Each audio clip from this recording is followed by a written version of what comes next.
Spécialiste de communication, Frédéric Dabi, directeur général adjoint de l'IFOP. Toujours à mes côtés, Michel Chevalet de CNews. On accueille également Serge Raffi, éditorialiste à l'Obs. Bonsoir à vous. Bonsoir. À vos côtés, Frédéric Durand, bonsoir. Journaliste, rédacteur en chef de l'Élu aujourd'hui. Et nous commentons les premières décisions, c'est officiel, en matière de sécurité routière. Et puis, tout d'abord, en matière de communication, Anne Cluriel, c'est votre spécialité. Ces annonces, un tel plan est toujours suivi de très près, au sens où il faut faire attention comment ces annonces, ces mesures vont être perçues. Qu'en avez-vous pensé, justement? Alors, on voit que c'est de facture assez classique, somme toute. C'est-à-dire qu'il commence par un accident, et il généralise après à la suite de chiffres clés. Il rappelle le message principal qui est qu'il n'y a pas de fatalité. Donc, c'est l'annonce un peu officielle du message qui va être diffusé. Il rappelle aussi les besoins. Les besoins, c'est évidemment les besoins de résultats avant d'annoncer le plan d'action. Et le plan d'action, c'est aussi assez convenu, c'est-à-dire que vous portez l'argument le plus fort jusqu'à l'argument le plus faible, histoire de désamorcer un peu les possibles critiques avant d'annoncer les décisions. Donc c'est somme toute assez mesuré, à l'image d'Édouard Philippe. Oui. Alors, il a eu quelques comment dire, lapsus assez malheureux durant son discours, qui vont sans doute le faire regretter un peu d'avoir pris la parole si longuement. Mais voilà. Mais des mesures radicales surtout, on va écouter l'une d'elles radicale au sens où c'est un véritable changement, parce que passer d'une vitesse maximale de 90 à 80 km/h, c'est désormais officiel, on l'écoute. Décidé d'y abaisser la vitesse maximale autorisée de 90 à 80 km/h. Ne seront pas concernés par cette mesure les portions comprenant 2 fois 2 voies qui, bien que n'étant pas dotées d'un séparateur central, sont conçues pour permettre des dépassements plus sécurisés et qui sont peu accidentogènes.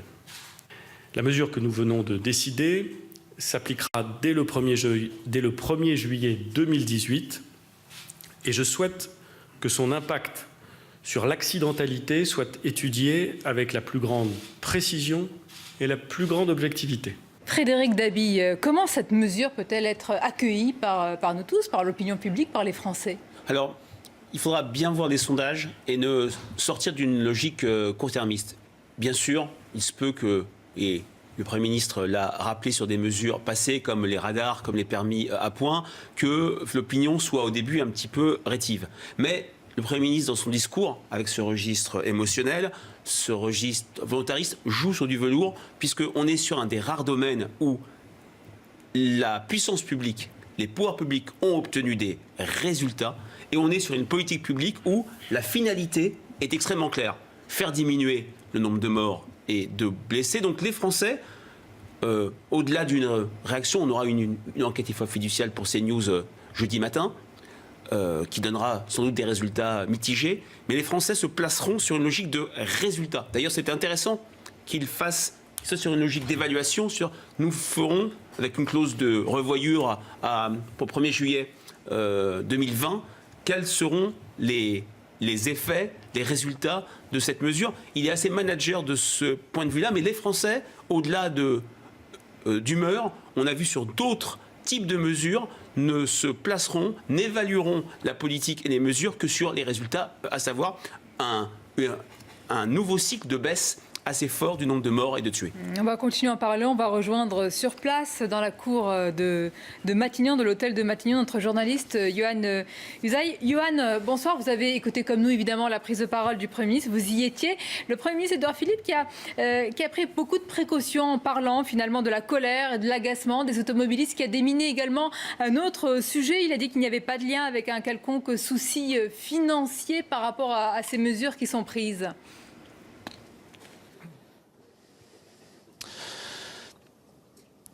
Oui, puisqu'Édouard Philippe sait qu'il sera critiqué, puisque ces mesures, il l'a dit, sont impopulaires. Il sera critiqué aussi par l'opposition de droite, qui dans la très grande majorité est farouchement opposée à cette diminution, par exemple, de la vitesse sur les routes secondaires. Et dès le début de son discours, de sa prise de parole, il a donc cherché à marquer les esprits en citant notamment un chiffre. 105 personnes ont trouvé la mort sur les routes de France durant les vacances de Noël. C'est inacceptable et intolérable. Voilà ce qu'a dit le Premier ministre pour justifier donc cette série de mesures prises pour faire diminuer le nombre de morts sur les routes, des mesures qu'il qualifie de mesures de rupture, qu'il a comparées d'ailleurs au port obligatoire de la ceinture de sécurité ou encore à la mise en place de radars fixes. C'était en 2002 sous la présidence de Jacques Chirac, des décisions qui selon lui se basent sur des données scientifiques irréfutables. Au total, donc, ce sont 18 mesures que vient d'annoncer le Premier ministre. Parmi les plus marquantes, évidemment, donc l'abaissement de la vitesse sur les routes secondaires, vitesse qui sera désormais à partir du 1er juillet limitée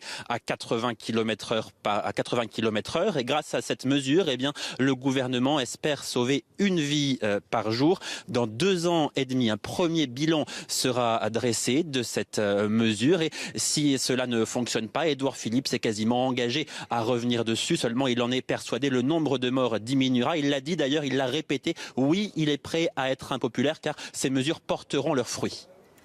Merci à vous, Yohann, et on va commencer à voir les premières réactions. Réactions également politiques. C'est un sujet de société, un sujet sociétal, mais c'est également un sujet politique. Nous a rejoint sur ce plateau le député du Nord de la France Insoumise, Hugo Bernalicis. Bonsoir. Bonsoir. Bienvenue à vous. Alors, votre réaction tout d'abord à ces mesures annoncées par le gouvernement en matière de sécurité routière. C'est un sujet qui divise, et en particulier cette limitation de la vitesse à 80 km/h sur les axes secondaires. Est-ce que vous approuvez la décision du gouvernement? Certains disent que ce sont des décisions radicales, voire courageuses. Oui, je ne sais pas si c'est des termes aussi extrêmes qu'il faut employer. Disons que l'objectif est tout à fait louable. Qui serait contre diminuer le nombre de morts sur les routes? Après, la question se pose sur les alternatives. Finalement, est-ce que c'est juste passer de 90 à 80 et c'est tout, le sujet est réglé et il n'y a plus besoin de revenir dessus? Je ne crois pas. Aujourd'hui, il y a un moyen de diminuer le nombre de morts sur les routes, c'est de développer les transports en commun, parce qu'il y a très peu de morts dans les transports en commun. Donc, est-ce qu'il y a une politique en face de ça qui est mise en œuvre pour développer massivement les transports en commun? Malheureusement, je constate que non. Et donc, le fait de prendre des sujets comme ça, les uns à côté des autres, bon, ça peut faire semblant de montrer une forme de courage. Moi, je ne crois pas. Après, ça va dans le bon sens, objectivement. Et encore une fois, il faut travailler sur l'alternative. Semblant de courage, en tous les cas, il faut plus se concentrer sur les alternatives. Qu'en pensez-vous, Serge Raffi? Je pense que quand un Premier ministre nous dit 3 minutes de perdu par jour et une vie de sauvée, on peut qu'applaudir et dire c'est super, on va tous perdre 3 minutes et on sauvera tous une vie. Bien sûr, c'est une très bonne nouvelle. Moi, ce qui me surprend, la première chose, c'est d'abord que ce soit un Premier ministre qui développe dans le détail ce genre de mesures. Alors que c'est une cause nationale, on se souvient de Jacques Chirac qui portait cette cause. Dans le détail, à ce point-là, il y a quelque chose, c'est un espèce d'exercice comptable aussi précis, etc. Évidemment, il a besoin de se montrer un peu. Faut dire qu'on lui laisse Édouard pas Philippe, grand-chose d'autre, il y a le lyrisme du président et il y a l'expert comptable du gouvernement qui raconte qu'effectivement, il faut sauver des vies. Il a fait un lapsus très intéressant quand il a parlé du nombre de vies des décédés. Il s'est trompé, il a dit euros à la place. C'est vrai que le coût social des accidents de la route est terrible pour le pays. Donc, il l'a dit d'une manière un peu maladroite, mais c'est une chose certaine. Par contre, moi, je trouve qu'il manque quelque chose dans cet exercice-là. C'est d'abord le fait que, qu'est-ce qu'on fait pour inciter les constructeurs automobiles à faire la publicité autrement. C'est-à-dire que le problème, c'est le changement de comportement, mais si on leur vend tous les jours des publicités qui racontent que plus on va vite et plus on est costaud et plus on a réussi sa vie, on n'a pas une Rolex, mais on a un gros volant entre les mains, effectivement, ça continuera. Et l'autre chose, c'est sur l'éducation. C'est-à-dire qu'on est dans le problème comportemental. Et sur l'éducation, je n'ai rien entendu sur la manière dont on peut approcher cette problématique-là, c'est-à-dire aussi bien dans l'enseignement que dans d'autres domaines, par exemple passer le permis de conduire. Vous n'avez vu si on allait faire un tour du bâton et pas finalement une politique plus globale d'éducation qui est une politique de long terme. C'est votre avis également, Frédéric Durand? Oui, effectivement. Alors moi, je relève 2 choses. Je suis aussi étonné du fait que ce soit le Premier ministre qui porte à ce point. Alors c'est pour en faire ou bien un sujet très important ou bien pour réduire le Premier ministre d'un biais ou d'un autre. Pardonnez-moi, je vous rappelle, oui, Jacques Chirac portait effectivement. Et en 2002, le Premier ministre de Jacques Chirac avait aussi participé. C'est pas nouveau. Oui, mais sur le fond, je pense que le député de la France Insoumise a parfaitement raison. Une des solutions, c'est de trouver une alternative que sont les transports publics. Et juste, je soulève une petite contradiction, c'est que Macron a fait exactement le contraire avec les bus Macron. Il a remis sur les routes ce qu'il y avait sur les rails. Et donc Quelles Et donc conséquences? je pense qu'il a fait le contraire. Il a entre guillemets, plutôt que de dire on développe le transport en commun, une alternative à la voiture, parce que c'était insupportable en ville aujourd'hui la voiture. Au-delà des accidents, c'est vrai que c'était un vrai problème de société. Et ce qu'il a développé lorsqu'il était sous le gouvernement Hollande, c'était des bus à la place des trains. Alors il y a le débat sur les alternatives et puis il y a le sujet politique, François Dorcival. Nous verrons les conséquences dans quelques jours ou quelques semaines avec les sondages de Frédéric Dabim. C'est un sujet sensible, c'est un sujet qui dévie, c'est un sujet sociétal.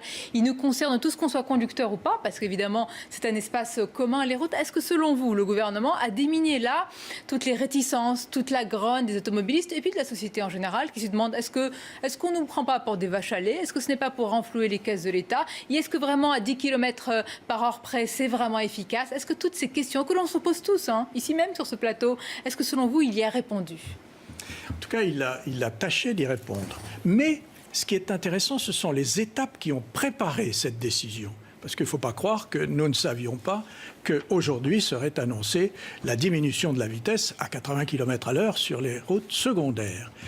Ce qui nous a préparé à ça, c'est un peu comme le chômage. C'est-à-dire que tous les ans, et même plus que tous les ans, on avait l'augmentation, depuis 2013, l'augmentation du nombre de tués. Donc, le gouvernement préparait à des décisions. Ensuite, comment le Premier ministre a-t-il préparé lui-même sa communication? Par un tweet au mois de décembre où il dit « Moi, je ne suis pas contre le fait de descendre de 90 à 80 ».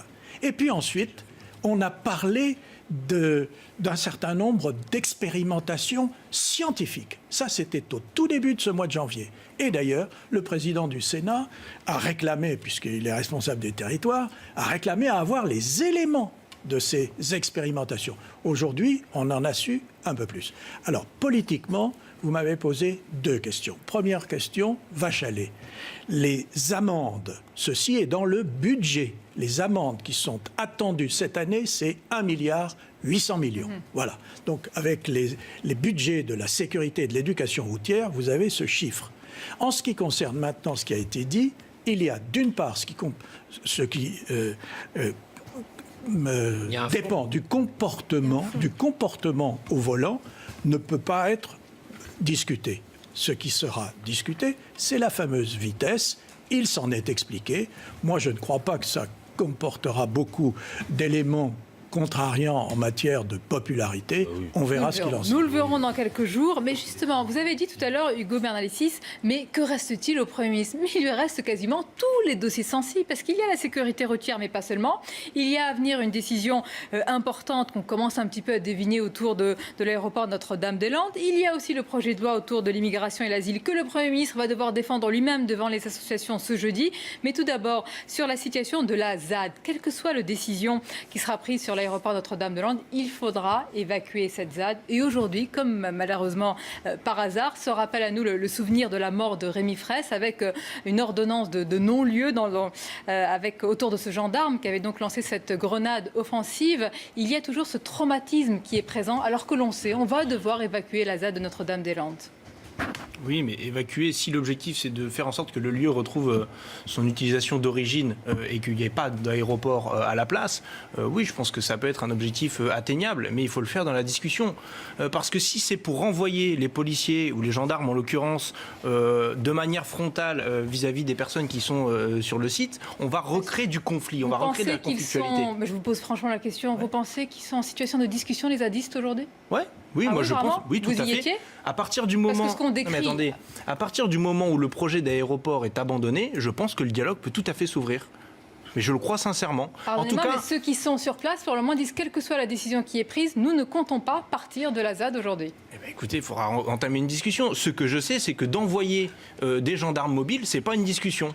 On appelle ça un conflit. Et on appelle ça organiser le conflit. Alors, soit le gouvernement veut organiser le conflit, soit il veut organiser le dialogue. Ça dépend s'il envoie des gendarmes mobiles ou s'il envoie des représentants du gouvernement pour instaurer une discussion. Serge Raffet, c'est très difficile de savoir quelle est vraiment la réalité de ce qui se passe dans cette ZAD parce qu'il y a de sons de cloche. Il y a des papiers qui décrivent véritablement une sorte d'armée de zadistes qui se préparent avec leurs propres armes et qui ont confectionné des pièges pour les forces de l'ordre qui vont arriver. Et puis, vous avez en face les gendarmes qui se préparent évidemment et l'État qui nous dit attention, ça va être très sensible, il faut employer, en tous les cas, il faut se préparer. Alors là, ce qui est de l'ordre du teasing du gouvernement, comme François Dorcival l'a dit pour les mesures qui ont été prises, c'est-à-dire oui, c'est une espèce d'arsenal extraordinaire, c'est une poudrière, etc.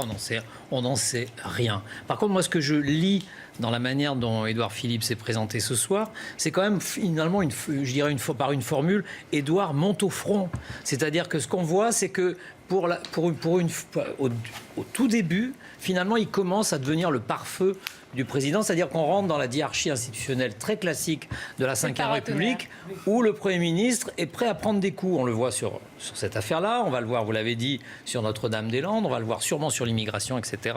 C'est-à-dire qu'il va enfin être un peu le garde-fou. Le contexte où sa cote de popularité, pardon Serge, s'envole. Le premier baromètre de l'année fiduciaire diffusé il y a une quarantaine de minutes donne un Édouard Philippe plus populaire en termes d'approbation de son action d'Emmanuel Macron, et où il y a des éléments de différenciation entre le président et le Premier ministre, c'est sur la proximité, il apparaît plus proche que le président. Sur cela, justement, le Premier ministre, parce que jeudi, je le disais, il va devoir présenter aux associations les grandes lignes du projet de loi immigration et asile. Est-ce qu'il compte justement sur une opinion? Je fais toujours attention quand je parle des sondages et quand je parle des Français en leur nom, mais les Français, semble-t-il, demandent de la fermeté, ou en tous les cas une politique un peu plus sévère à l'égard de ceux qui n'ont pas le droit d'être sur notre territoire. Alors, les Français sont plus compliqués que ça. C'est vrai que d'une part, il a une jambe de droite, parce que n'oublions pas, l'acte lourd d'Édouard Philippe, c'est la passation de pouvoir avec Bernard Cazeneuve, qui avait été accusé par Jean-Luc Mélenchon d'être responsable de l'assassinat de Rémi Fraisse, entre parenthèses, et il se présente comme un homme de droite.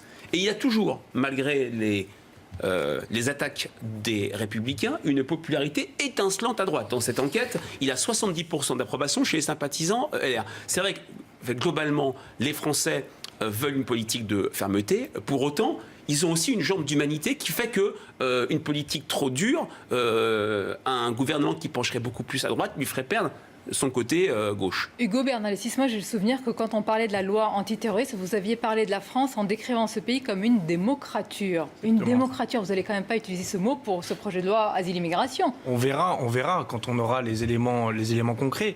Moi, ce que j'analyse, c'est qu'effectivement, le Premier ministre a une bonne popularité à droite, mais parce que c'est une politique de droite qui est conduite. Donc les gens sont à peu près logiques dans ce pays, j'ose l'imaginer. Après, sur la réponse aux questions dans les sondages, excusez-moi, mais quand vous posez la question aux gens, est-ce que c'est normal de renvoyer dans son pays quelqu'un qui est en situation irrégulière, ils ont tendance à répondre oui.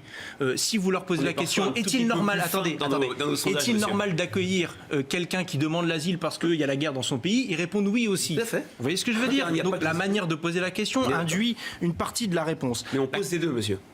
D'accord. Oui, mais donc du coup, vous avez une contradiction. Vous pouvez mettre en même temps au milieu, si vous voulez, pour parfaire le tout. Mais à un moment donné, il ne s'agit pas de durcir les conditions d'asile. Il s'agit de faire respecter le droit d'asile. Les demandes d'asile qui ont explosé. Ensuite, il faut s'attaquer aux causes des migrations. Et a-t-on aucune responsabilité dans ces causes de migration? Je ne crois pas. Hugo Bernalicis, pardonnez-moi, on aura l'occasion d'en parler. Faire du blabla, c'est une chose. Poser des actes, c'est autre chose. Et vous aurez l'occasion de revenir pour en parler sur ce sujet et d'autres. Merci d'avoir été nos invités. Merci aux Voix de l'Info. Restez avec nous sur CNews. Assure Laurence Ferrari pour Punchline. Et je vous retrouve avec grand plaisir demain, bien sûr, 17h-19h.